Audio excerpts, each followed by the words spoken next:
Is your personal hotspot feature grayed out or missing on your iPhone? This can be quite frustrating, especially if you need to share your internet connection.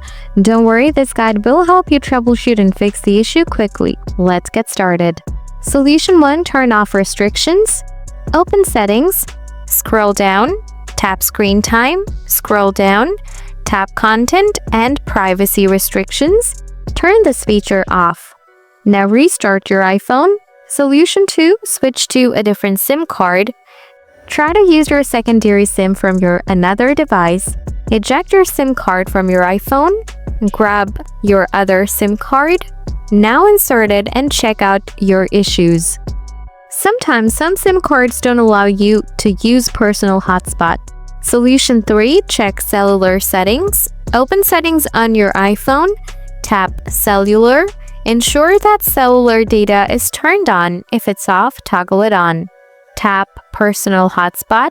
Ensure that the Allow Others to Join option is enabled. Solution 4. Reset network settings. Open Settings. Tap General. Scroll down. Select Transfer or Reset iPhone. Tap Reset. Choose Reset Network Settings and confirm. Note, this will erase all saved Wi-Fi passwords and VPN settings. By following these steps, you should be able to resolve the issue of your personal hotspot being grayed out or missing on your iPhone. If this guide helped you, don't forget to subscribe for more troubleshooting tips and stay tuned for the next video.